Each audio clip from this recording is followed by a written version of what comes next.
Okay, let's hit live here. Chef Stephan, go hit your lives. Okay, that's one. That is one. And number two, Mhm.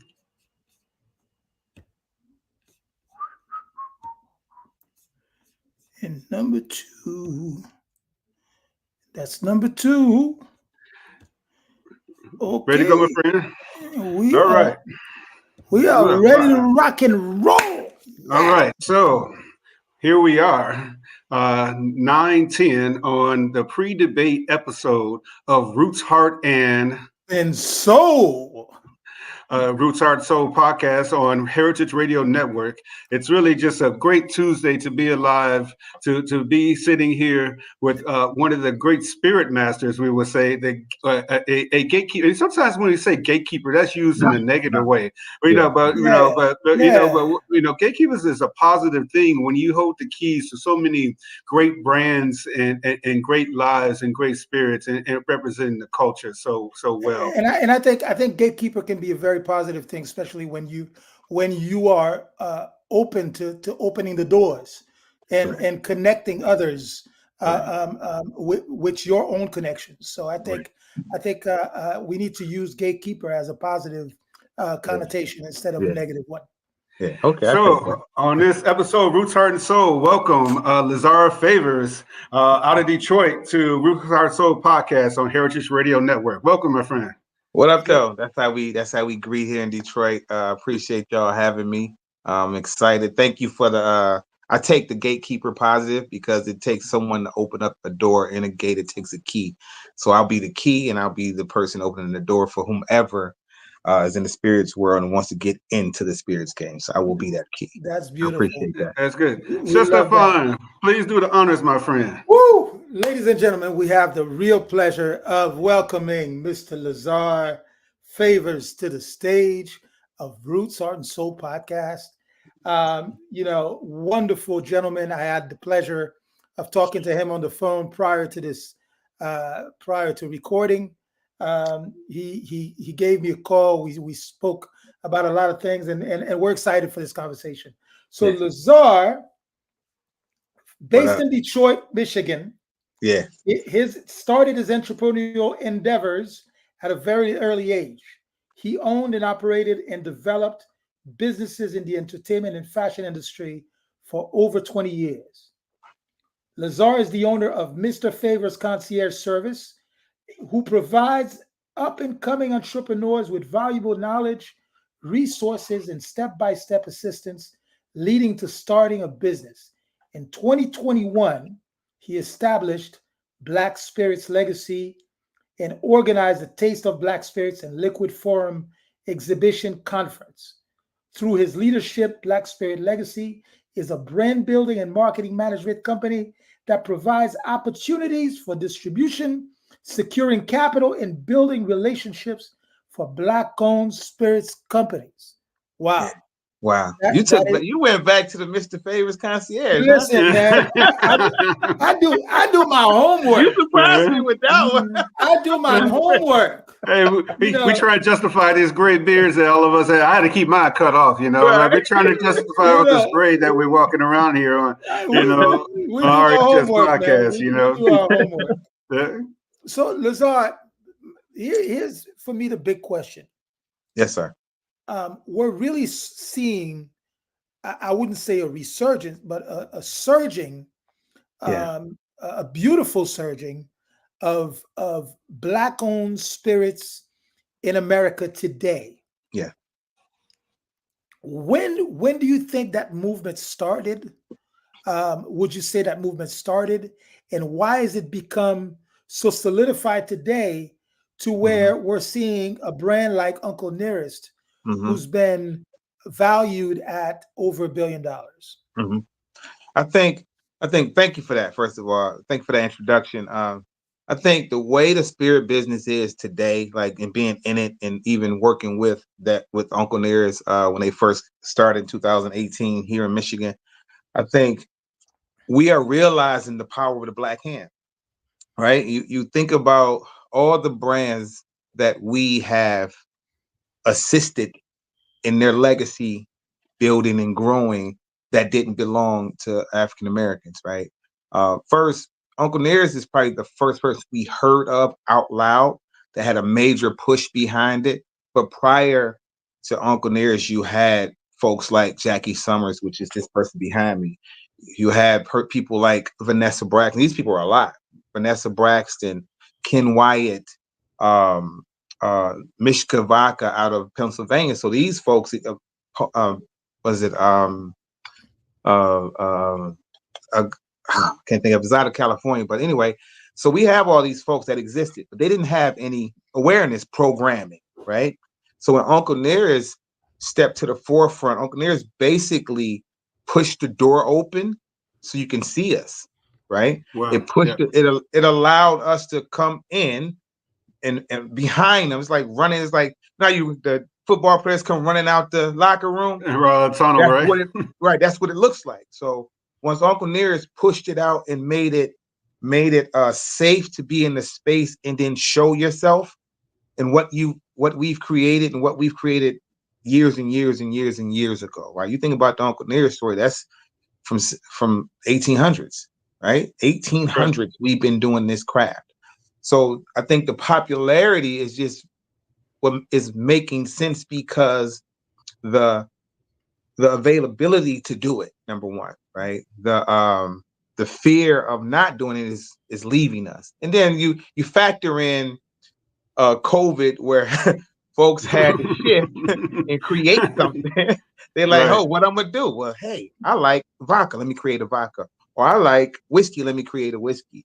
So a lot of components assisted in what it is Black Spirits has been able to do in the last 5 years, right? I think about what Taste of Black Spirits when we literally started the campaign, when we literally started the event itself in 2021, it was only an idea. And the idea was birthed from me working with Uncle Nearest and then me working with Duke and Dame. Shout out to Amani and Chima, who was my second brand that I carried in Michigan, Duke and Dame Salted Caramel Whiskey. So when we started Taste of Black Spirits, it wasn't fancy. It wasn't something that, wow, it's a lot of us. It was like, whoa, it's one of us at the time. Oh, it's two of us, possibly three, right? And then the misconception of other folks who are getting marketing dollars for brands, we assumed that was their brand, so we purchased it and we supported it, right? So backing all that up, it just became one of those things where it's our time. It's our time, and we're gonna set up the stage. We're gonna do the performing. We're gonna do it like I like to call what James Brown say. We're gonna be the show in the business, right? Absolutely.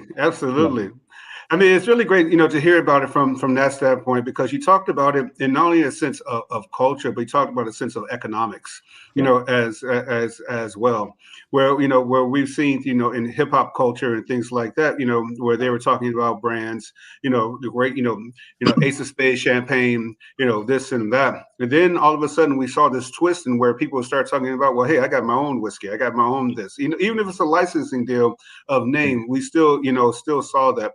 So I want to go back even further though into the word spirits, and really, help people understand the history, because I think it gives a historic preference, to understanding that word spirits wasn't necessarily used, widely outside of our community first, Right. and it's got popular again naturally right now, with the resurgence and the surges of black-owned products, not just whiskey, but black-owned products, but really, how do we get so tied to the word spirits when it comes to alcoholic beverages? I think for me, truth is when I put it's gonna sound funny. When I mentioned the event that I wanted to name it, I couldn't call it the Taste of Black Alcohol. It just didn't have no ring to it for me immediately, right? So, but spirits, like I always thought about my mother or my grandmother saying, you got to have a good spirit, right? You should leave people in good spirit, meaning happy, meaning in a state of mind to where they are able to have a sense of peace, right? Or a Right. Right. sense of stability or a sense of something good when I use the word spirits. Then when I just add the black in front of it, you think about our spirits that that were before us, right? I tap a lot of things into why I use that word and why is effective for what we do. Is because it means it stimulates a different thinking. Friend of mine here opened a restaurant, Kevin Johnson, and I sent him a text message. I'm like, yo, I need to get them black spirits in there. He was like, spirits? He's like, what do you mean? I'm like, black owned liquor brands, right? So I I mean, think KJ is a good friend of mine too with is Fixins. yeah, We give Kevin a shout out about Fixins. yeah, Great yeah, place. The yeah.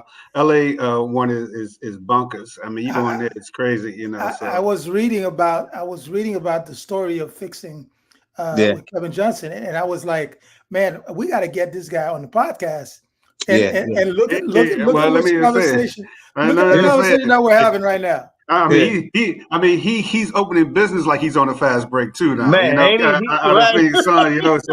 So Yeah. he'll text me and I'll text him back, and then 2 weeks later he'll respond to what I sent him. So You go ain't ahead about lying. the spirits. We Yeah, digressed a little bit, but go ahead and finish your story about the yeah, spirits. yeah. So I think for me, it just makes sense, and I kind of move like that. I move like what's in my spirit. So I take what's in my spirit and I share it with the audience. I share it with the supplier. I share myself with folks that I do business with, right? So I take how I move and I keep my spirit in a way where I'm receivable, right? Mm-hmm. They Mm-hmm. receive me in a way where I'm not overly aggressive, because I can be aggressive at times depending on what's needed in the moment, right? But I think for me, it's just one of those things that feels good for me, and that's why I use it, and that's why I feel like it's important to use it, because it adds a different seriousness to what you're trying to deliver. I can go into the store and I go, I got this alcohol, I got this liquor. It doesn't hit the same way, right? It's no different than saying, when I was working with Uncle Nearest, it's the difference in saying, this is the slave that taught Jack Daniels, as opposed to saying, this is the gentleman that taught Jack Daniels. You see the Absolutely. difference? The Yeah. receiving of it is completely different, right? You take, I had to tell a few people that, like, yeah, don't say that word around these people, because that's going to be an insult. And then Mm-hmm. the other way, you say it around these people, it's going to be an insult to you. So we know what time it was. We're familiar with the time it was in the 1800s. We're familiar with that already. But what is he first? He's a gentleman first. So if we use the way we play on words, or the way we use words, will either structure a great conversation or not. Absolutely. Go ahead, Stefan. So one question, Yes, sir. I, from what I've from my own knowledge and what I've noticed in the world of spirits, there are, and we were talking about gatekeepers a few minutes ago. There are a certain number of major distributors who are actually gatekeepers of the wine and spirits world, especially in the United States. Now, and how does a brand, especially a black owned brand, um, is able to not only structure a distribution deal with some of these gatekeepers, but also um, get position on shelves? Because we all know that, positioning on shelves in liquor stores and so forth and so on, and even in bars and restaurant, is can be a difficult situation. Yeah. So first, first and foremost, you need boots on the ground. You need people wherever you have product. Excuse me. Getting into a distributor first. Like, first of all, getting into the state, right, to a specific state, and it depends. State like Michigan is what we call a control state. State like DC is non-control, where I can literally, if I'm a supplier, I can go store to store. In Michigan, you have to go to distributor to store to consumer. right? Which is called the 3-tier. And I'll explain Michigan. So getting here is a process, obviously, up to a ton of paperwork, ton of waiting time. They have to sample your product. Sometimes it don't go well, depending on who's sampling your product. They're gonna pull your history, where you started from. So if you're a new brand, if you straight off the porch, your brand new brand, it's gonna be very difficult unless you establish some grounding in your hometown, for instance, right? So it's a brand called Black Eden here, right? It just came out not even 3 months ago. He hasn't established his grounding here yet, but again, once he does that, once he has the support of the stores, the hometown, our major retail, because he can get those things because those things are available when you do business in your home state, right? But the distribution, trying to get in other states and the distributors listen, the challenge is these distributors won't call you back. They'll shift you to somebody else. I mean, you really got to work hard and really believe in what it is your product can do, right? You really have to stay on the phone, stay on the ground, stay on the grind, show up where these people are, right? If you really believe in your brand, you got to show up where these people are and really push that agenda, because there are people who don't want you to pass the gate, right? That's just what it is. There are Al Capone style settings Wow. that are in the way of you getting on the other side of the gate, right? And those settings have been set up for eons, and it is still that way. And I'm not saying that to be any kind of way. It's just the truth. And if you're diligent enough and you believe in your product enough and you get liquid the lips fast enough, they'll call you, right? They'll have to respond to you because you have to make enough noise starting with your hometown, make enough noise to where the consumer is asking for it at the store, and that store is also doubling and asking the distributor to get it for you. So you brought up a lot, when you said Al Capone and that kind of mafioso thing. But my thing is like, there's no bathtub gin, out there. People, you can't do that. But but then also culturally, we're the ones that started the mixtapes. We're the ones that put them in the back of our trunk. Drove the product around and things like that. So you're saying there's more regulations, also involved compared to where you look at music or art or food. Where the regulations of alcohol can be regulated differently from state to state, place to place. And then once you understand what the regulations are and things like that, then you're able to work the system and hopefully get your product on the shelf. I think is what you're saying, right? Yeah, pretty much, yeah. And it is, and again, just I'll give an example. So when we started Taste the Black Spirits, 7 of the brands were not available in Michigan. Oh wow! Okay, seven of the brands that they were not available. So we sat down with the distributor and we had conversation. And we started having the conversation. We started inviting them out. We started putting presentations together to present, right? So a distributor has what they call a general sales meeting every 45 days. So we just scheduled a sales meeting. We went in there and pitched. The pitch went well. The product get picked up. Okay. We did that. We did it 7 times, right? 7 times, 7 different products. Once that product got into the state, we put a plan together to get that product into shelf space. Now there's a minimum amount of product that you must sell in order to not get delisted in the state. I want to say it's 10 to 12 cases of product, I believe it is. And then that sounds easy. It sounds like, I can sell 12 cases, right? You could do that, but you also can't do that, right? So again, because it just depends on where do you have feet. And I just want to clarify what you're saying in those 12 cases. We're not talking 6-packs. You're usually talking 12 packs. 12 packs. 12 packs. 9-liter cases, what they call them. Okay. All right. I just want to make sure for our listeners and everyone like that to understand that. Thank you, that It's technical, but sometimes we got to get in the weeds with it. Of course, Yeah. Stephan. Stephan. So everybody here on Roots Heart Soul podcast. Stephan is in Newark this time. I'm in Atlanta, and of course, Lazar is in Detroit. And just happening. We're talking about Black spirits, Black brands, and things like that when it comes to the spirit world.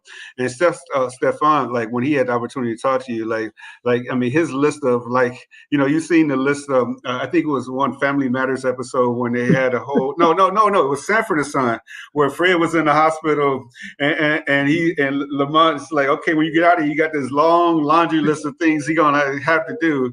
And so Stephan got a lot of questions I know he wants to ask you because he showed me that list. I was like, dude, man, we only got an hour show. No. And I'm gonna put his Todd's comment in perspective. The reason being from Haiti, the creation of spirits in Haiti is absolutely super important.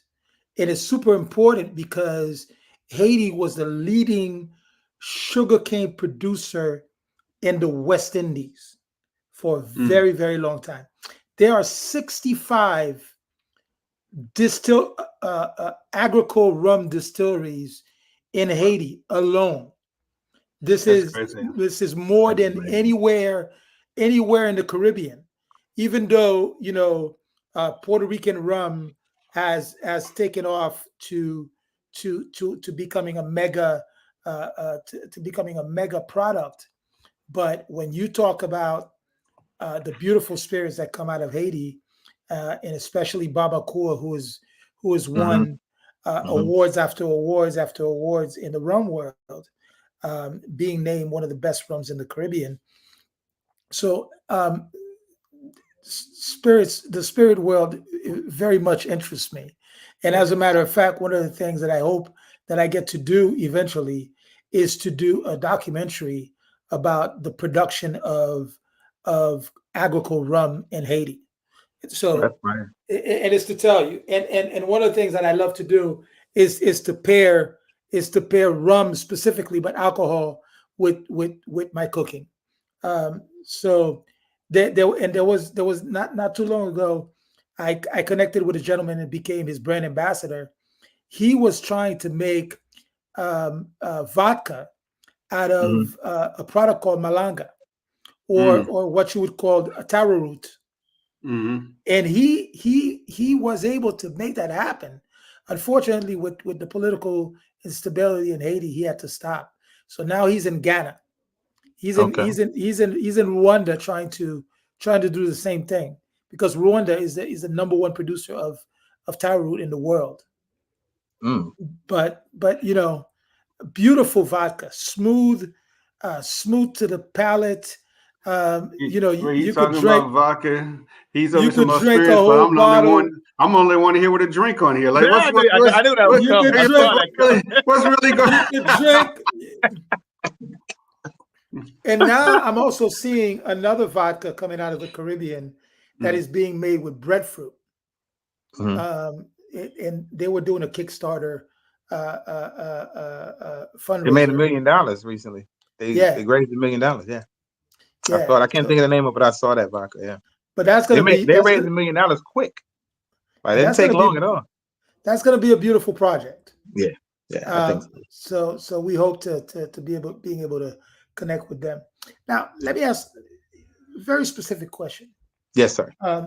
We've seen what the hip hop world, in terms of connection with spirits, has done, or what has happened with hip hop, and being able and has made a lot of hip hop moguls a ton of money.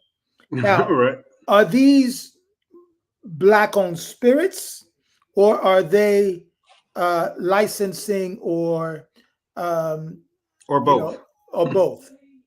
They're licensing. Some very few of them own, right? Very few. Most license. And they have these marketing dollars, this marketing ad, 51% off for marketing, but I don't want to call it budget, but income, right? So you think we know one of the biggest ones, we know the most popular, was most popular two were carried by one was carried by Diddy. When I say carried, I mean you couldn't say Ciroc without saying Diddy. Like that's just what it was. Anonymous, yeah. Or it was just what it was. Then you have Hennessy, who works with Nas, right? And they've had a long-standing relationship going into almost 15 years now. Owners, no, not at all. You have Rick Ross does a great job with Bel Air. I'm talking about a great job to the point to where it's on the floor in his house. But owner, no.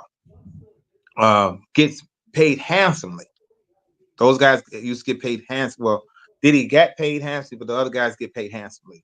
And several other guys. Kevin Hart, I think he's in a partnership with that product. So E40. So we talk about E40. If you ever had Slurricane in the early 90s. Right. Oh my goodness. Now we're showing our age for real, right? Right. So Slurricane was his first product, right? And then he is a connoisseur of spirits. E40. Earl Stevens is a connoisseur of spirits. He owns, right? He has so many different variations of wine. I think he has every spirit except for rum. So I think he has the tequila, vodka, cognac, and whiskey, and gin also. 50 Cent's owner, right? Owns this product. But yeah, I think folks at a time, hip hop at a time, saw what they considered an opportunity. I can't say it was, but what they considered an opportunity to get extra income or receive extra income. Because if you think about Rakim, and I'll give you an example for Rakim, it was Rakim who introduced me to Moet, right? In his I Ain't No Joke. And Biggie too, though. We know the lyrics, want to sit more on the living room floor. I mean, like, right. So we all go ahead. Yeah. So because again, now that's going back to the power of our voices and our hands and what we touch and how we make things larger than life. And those were my first, and I want to say I used to work commitments to product when I was younger, when I was growing up, when I was giving concerts and et cetera, I turned to those products because those are the products that were geared towards us, by us, through our hip hop, through our music, through our videos, through et cetera. So I think hip hop has, as always, played an intricate component into building things that really are not ours, right? Same thing. I said this earlier today. It was a line I was listening to Jeezy, right, one time, and I had never heard of 2 Chainz. So 2 Chainz was being featured on the album, and 2 Chainz says, "When they gonna make that Bentley truck?" in the song, right? Wow.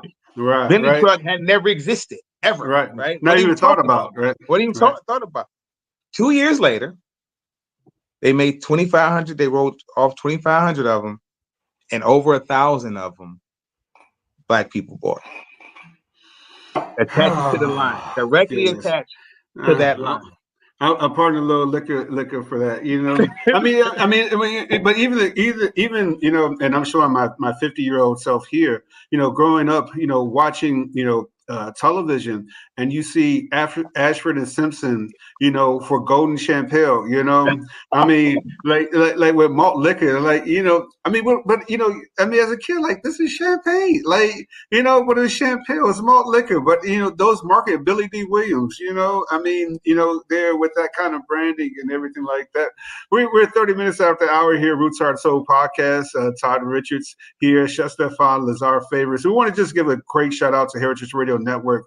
Upcoming on September 29th, there's a great 5-course event happening in Philadelphia. Visit www.heritageradionetwork.com to find out more information about this wonderful dinner that's supporting Heritage Radio Network and shows like Roots, Heart, and Soul podcast on Heritage Radio Network. Stephan, you were talking about that rum, right? And then Lazar's talking about, Uncle Near. And by the way, shameless plug. I am sitting here drinking Nearest because it is my favorite. That that rye is there. But I want to talk about the palate of Black spirits.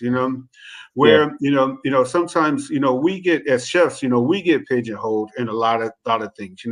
Oh, you can only cook fried chicken. Then they give you the fried chicken. Then they make it saying that it's bad that you cook fried chicken, which is frying chicken is still one of the hardest techniques to master. To cook the chicken all the way to the bone, to make sure that it's still juicy, on the inside, crispy on the outside, tender. Now we ain't even talk about seasoning yet. I mean, you can't just do salt and pepper, right? We ain't even talk about seasoning. But you look at this all these Black spirits coming out, and stylistically they're different. And are people making spirits based off of themselves in this sense, or are they trying to create these spirits with a target?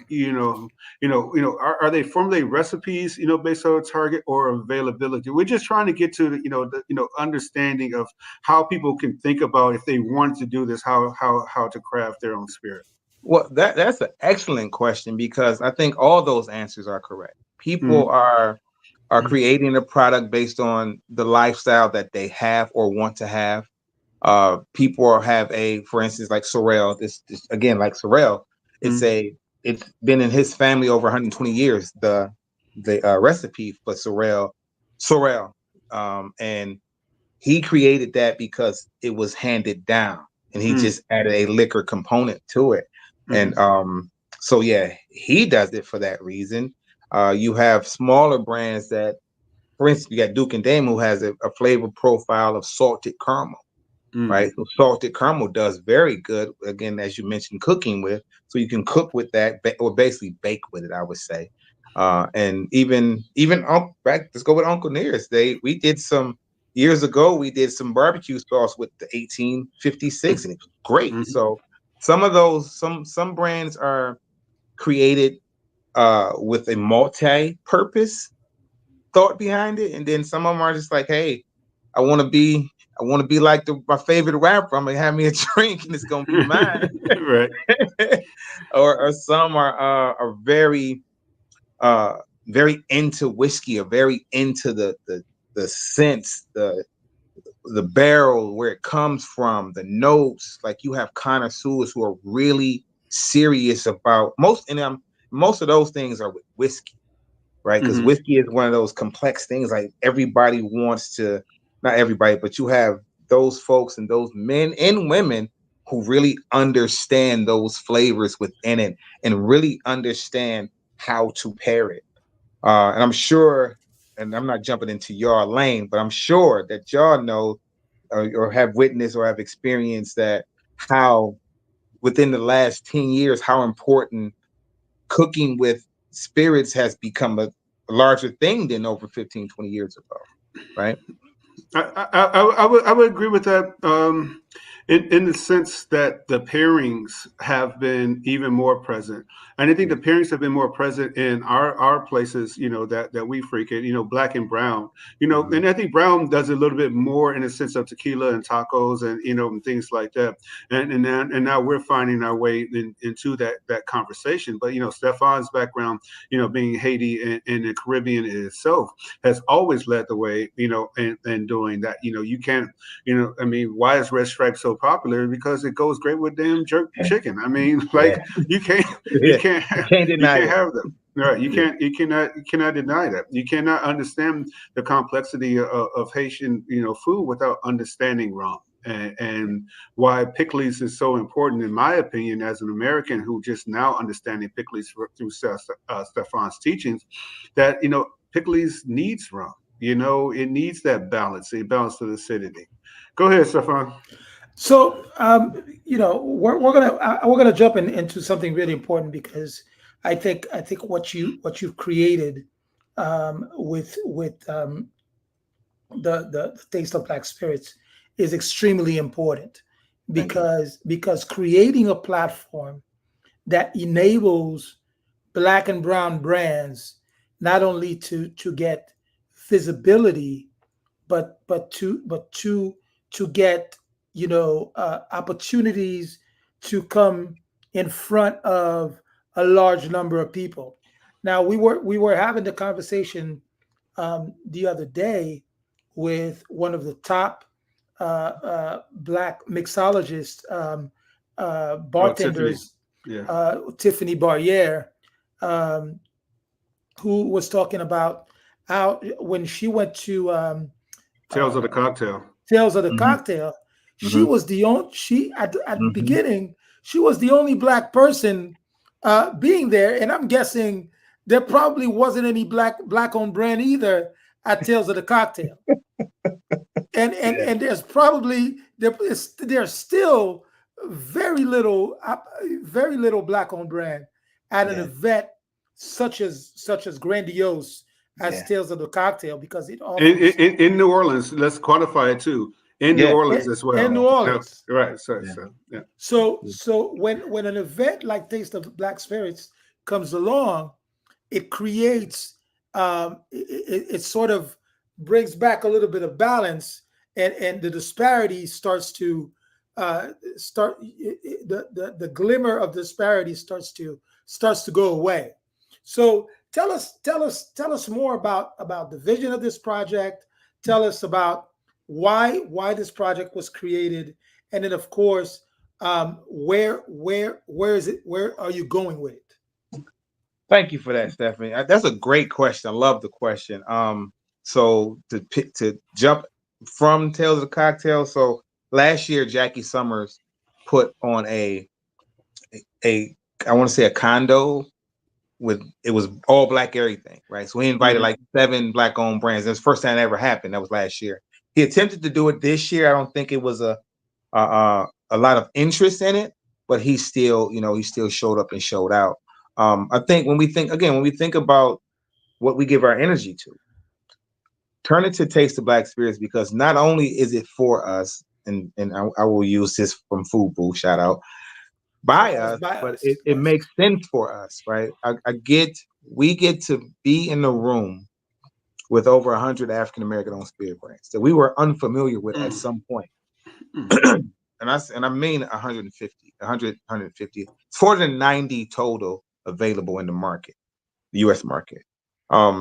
So in that space, we created so we'll know we have it, right? We created because we wanted the 50,000 plus African American owned lounges, restaurants, etc., with active liquor license to participate in it, right? We want what we wanted for us to understand the capacity we have when we support each other in any of these markets, but spirit specifically, Mhm. we Black people spend $3 billion a year on spirits, right? That's the data. Yeah. I That's mean, I what guess we do. I know what my garbage can looks like. So yeah, I agree. So consuming that at that rate, well, why is it important that we consume something that is just as good or not or as better as what we decide to take in? When we started, like I said, it was just about awareness. Then it became a concern. Then it became a thing. Well, how do we grow? How do we help products grow? We brought in well, not brought in, we were offered a partnership with Pronghorn. So Pronghorn is a standalone company that specifically invests in African American spirit brands, specifically. Wow. Wow. Um, yeah. So they were developed by CEO Dia Sims, who, if we backtrack again, she's the one who is partly responsible for Cirac's success. Okay. Right. Okay. So she came to me November 2021, and they had built it out. We have been talking about it for months, but they had built it out, and bam, January 2022. Here's Pronghorn attached to Taste of Black Spirits. We had 64 brands come out that year. It was in February. It was cold as all outdoors in Detroit. Wow. It was cold. A perfect time to have some whiskey, you know? Perfect time, right? Yeah, right, right. So we took it. So building that partnership and that relationship, they immediately funded based on my recommendation during that time. So we're talking January. So by May, they had funded 10 brands from that the Taste of Black Spirits. Wow. And we've since been growing and partnering and developing and mentoring brands and putting them in a position to grow, a position to find shelf space, and also not only that, but we bring a component called liquid form. So liquid form is our education component where we bring in major retail spirit buyers. See, we don't get access to these people if we don't create the access ourselves. So spirit buyers. So a spirit buyer is a person who buys for all of a retail chain company like Meyer. I'm not sure. You had a Meyer. There's a Meyer in Chicago. I think ABC stores is down south. And things like that. It's sort of the same as the fashion world. Pretty much, right? Or the food show in Chicago. You know the National Restaurant Association food show. It's kind of the same. The national, yeah, absolutely. So bringing all these folks into the fold. So what we do is we bring consumer, retail, funding, capital, distributor, and what's the fifth one? I'm just gonna leave it with those four right now. And we put them in the gumbo. So we take those folks out of the office and put them in our environment and teach them something. So our suppliers, so like Alan Henderson, who created Bertie Brown wheat whiskey, and Tom Bullock's lime gin, and Tom Bullock's burnt orange bourbon, right? So Tom Bullock is a real person. Tom Bullock is the first African American to create a recipe book, cocktail recipe book, right? That's an actual person. Bertie Brown was an actual person. So in paying homage to them, he created these two products, right? So he was able to tell these stories to folks who had never even heard those stories, right? So, and then telling those stories and then coming along and tasting that product, and that product is great. So now we have an interest. Now we have your ear, because we put you in a space where you could only hear us. You could only pay attention to us. You can only taste what we have to offer because we invited you out. You came and we locked the doors on you, and we kept you here, and we made you make a decision when you go back to work Monday to bring that product in, right? Right. I like that. I mean, it's so crazy. You talk about Jackie Summers, and not a selfless plug. It's a selfish plug. I mean, Jackie, wrote the hibiscus recipes for Art Soul, the cookbook, that launched this podcast and things like that. So, we have a long history with that. What, and as humble as a person like him is, I didn't know all this, So not only are we hosts of the show, you're educating us as much as we are hosting the show. So we appreciate absolutely. Thank you, man. I appreciate that. Thank you. Absolutely. And you brought up the word gumbo, which I think is, I think, which, kind of, we're at almost 45 minutes after the hour here on What's Our Soul podcast, but the thing that I really want, to kind of lead us to the end here is understanding food pairings, and why there's such a wide range of spirits here, and how do they relate to food, and then in our community, how do they relate to a good time? Because at the end of this day, though it's business, though it's we're talking about in the weeds of how to grow crops and how to get it there. How do we make sure people have a good damn time? So we're going to ask you a personal question here. Okay. What's on your bar, and and how do you have a good time? Oh man, on my bar is literally A lot of whiskey. It's a lot of whiskey on my product. So I got Thoughts Bourbon. I literally just got I got Thoughts Bourbon, New Dawn, of course Uncle Nearest, of course. Oh my goodness, what I got? Tom Bullock. Oh, I got Fort Mose. So Fort Mose Bourbon. Victor Harvey out of Florida. He's building his distillery from the ground. He just broke ground not even a month ago. 4-year aged bourbon. Fort Mose was the first free town for Black people in Florida. Wow. So that's what I've been sipping on all last week. I salute him. Like that's a feat beyond, right? So Fort Mose, again, of course, Duke and Dane, Den of Thieves. Like everything I'm naming you, I'm gonna need y'all to go and at least like look I'm sitting it up, here, right? I'm glad we're recording this, and I know my doctor's like, hope he doesn't listen. It's like, man, this is gonna be drinking a lot of whiskey. He's gonna be drinking a lot of whiskey, And of course Sorrel. So Sorrel goes great with all those whiskeys. For some reason, it's just a great. It's just first of all, it's great by itself. Absolutely, it's great warm or hot if you want to cleanse out some things. But it's great with whiskey. Like it does a great thing with one cube or I'll suggest a cube, but it's I mean, for me, good. it's almost a tincture too, though. Like, I mean, like you think about the word spirit, and that's why we asked the question in the beginning. Like a lot of these things we're reserving, herbs and stuff in alcohol. I mean, that's a great tincture. You feeling good, you have one. You feeling bad, you have three. That's what my kind of approach with it. But go ahead. Yeah. And so doing my so I'm up all night. I do a lot of work, and while my daughter is not bothering me. She's 13 while my wife is asleep. So I sip on Murmur rum, like very little. It's coconut rum. It is excellent.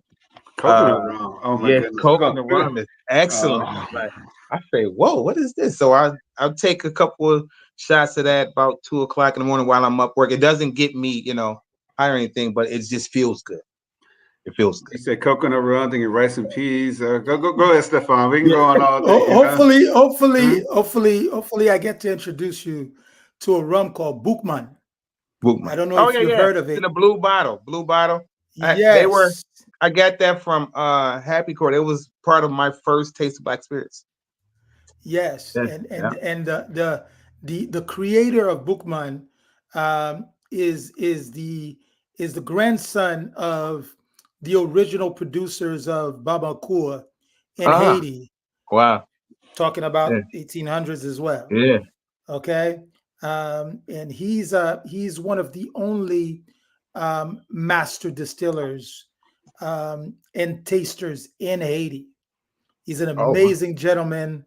And there's also some great bitters that are coming out of Haiti as well. Oh wow. And you may not know this, but Grand Marnier, which is one of my favorite liqueurs, gets their sour orange essence on a property on the northern side of Haiti.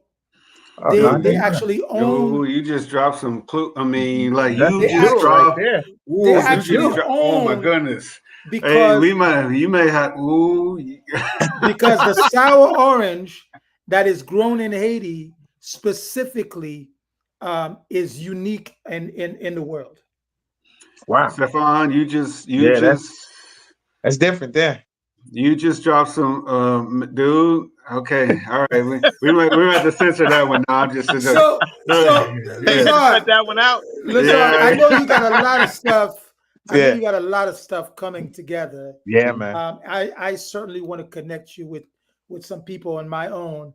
But tell our audience what's coming for you right now, because I know Taste of Black Spirits is coming very soon. And let us know where we can follow you, where we can connect with you, and of course make sure that, because here on this podcast we want to make sure that we are uplifting and supporting our Black and brown talents in the food and beverage world. So absolutely. First of all, thank y'all for having me. We have our next event is a dual event actually. So we haven't talked about this, but we don't have to. So we do our Detroit Black Film Festival here at the same time as we do Taste of Black Spirits. Our Detroit Black Film Festival is in its 5th year. So we combine and crossed our audiences to make a bigger event, and it worked last year. It was phenomenal. Wow. So it happens. Everything starts on September 26th with the Invest Tank and Derek Whitehead Money Talk session.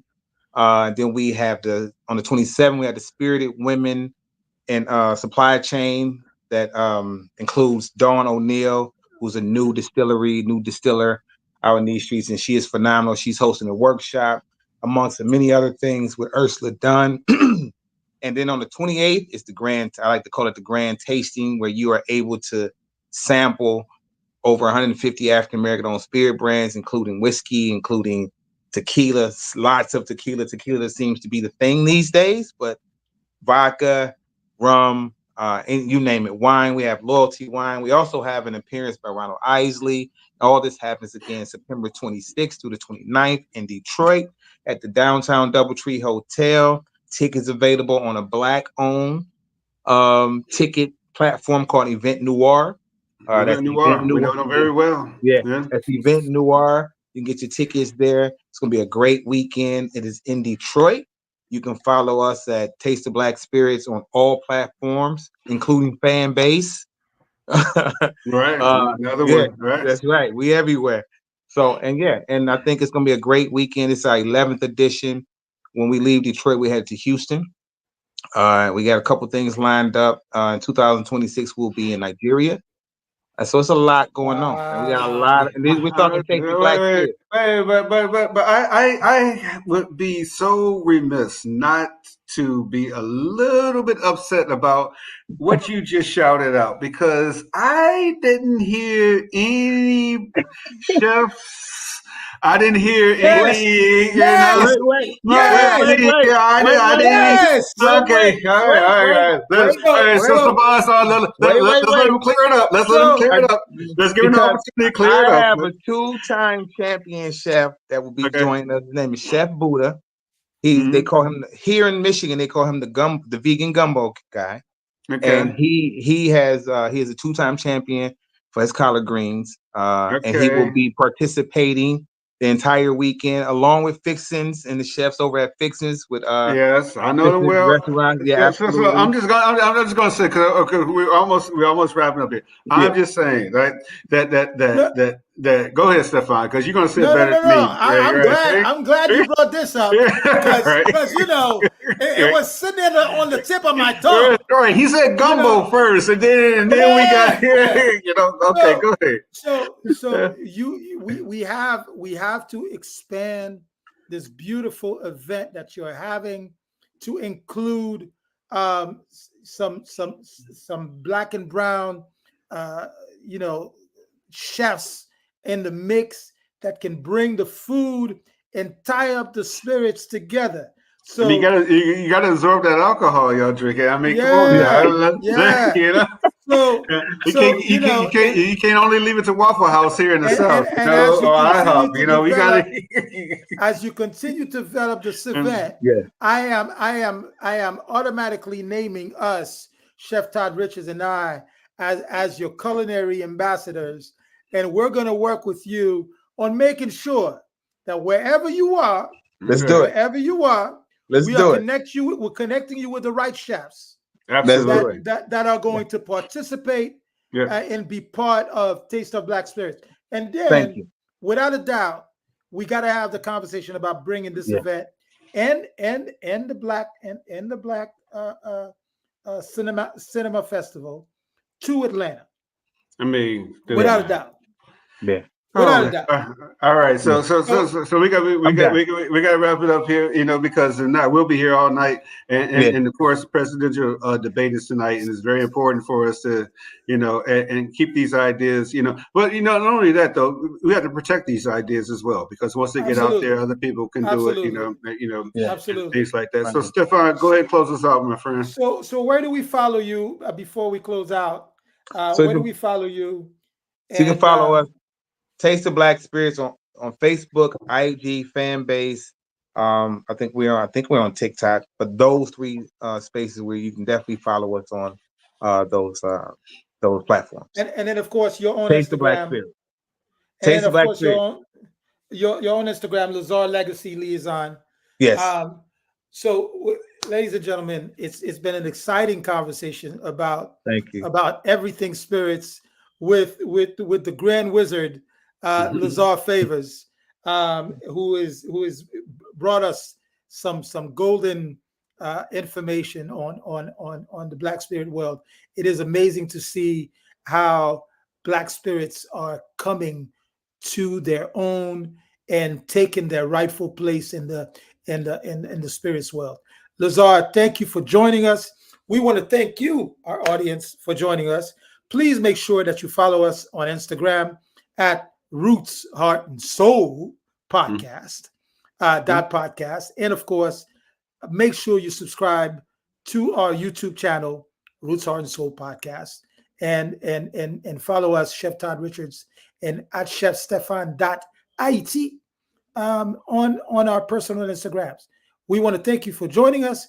Make sure that you are watching the debate tonight and getting excited about what's to come, because things are about to change. Chef Todd? Welcome to the new world of delicious spirits and Roots Heart Soul podcast on Heritage Radio Network. Thank you for joining us.